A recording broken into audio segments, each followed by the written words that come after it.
What's going on, everybody? All right, I had a subscriber ask me about my pet peeves for my Tundra. What are my pet peeves? What are the things I just irritate me about this truck?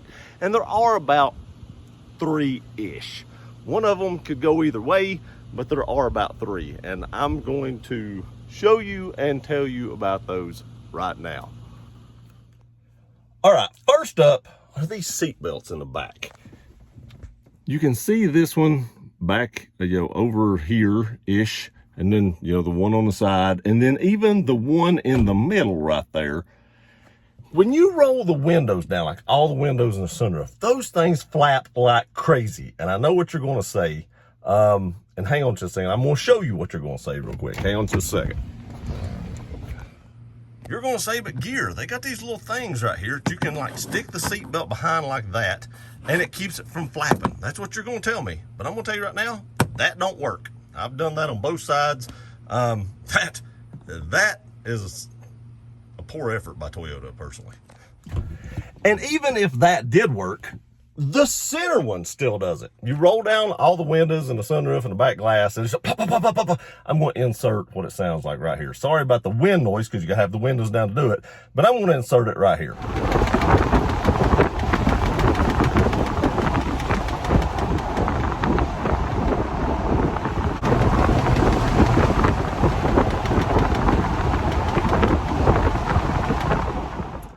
All right, so you've seen that, and I know if you have one of these trucks, you've experienced that, because everybody I know has experienced that.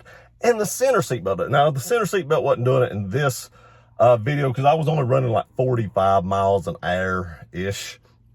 But if you get up around 60 or so, that center seat belt at the right condition is about pop, pop, pop, pop, pop, pop, pop, pop, and it gets even louder than the side ones, if that's possible. I don't even know how that's possible, but it does. And that drives me nuts. I've never had a vehicle that did that. Now, maybe it has to do with the back glass, probably more than anything. And I've never had a truck that the back glass rolls down in other than Toyota, because there isn't one.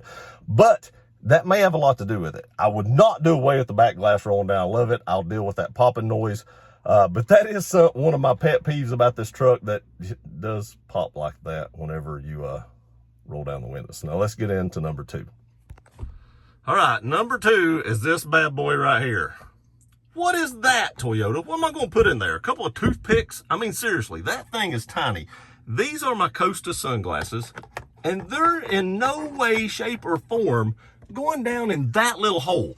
This sunglass holder is useless. I mean, 100,000% useless. I've not found a pair of sunglasses, and I own about 8 pair that will actually fit in this. Maybe if you had like a tiny little round pair, dinky women frame sunglasses, they might fit in there. This is a fail. They should have just done away with this. I don't even know what they should have put there, but this is horrible.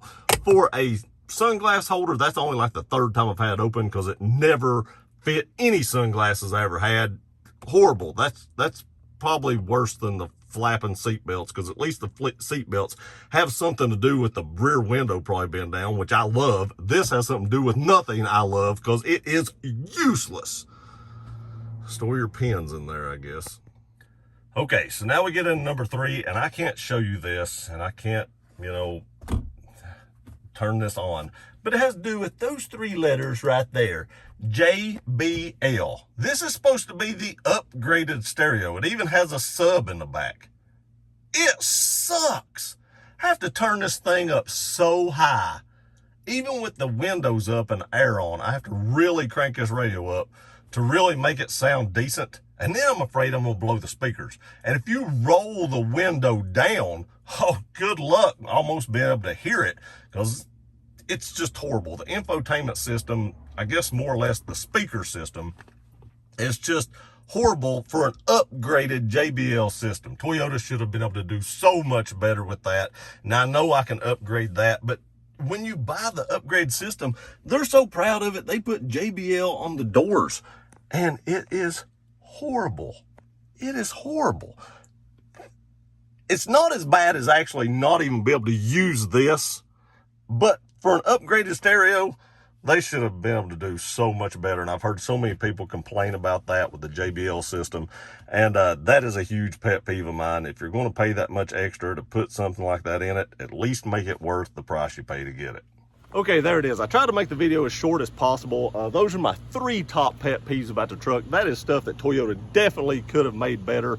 Don't know why they didn't, but they chose not to. That sunglass holder, just delete it if you can't do any better than that. The 2022 should be way better than that, hopefully. If not, take it out, Toyota. You're wasting your money on the piece and stuff like that. Just remove it, call it a day, go on about your business. All right, tell me what your pet peeves about your Toyota Tundra is, if you have any. Are these just nitpicky things? Maybe they are, but why put a sunglass holder in if it doesn't work? I appreciate y'all watching this video. Please like, share, and subscribe. We'll see you next time.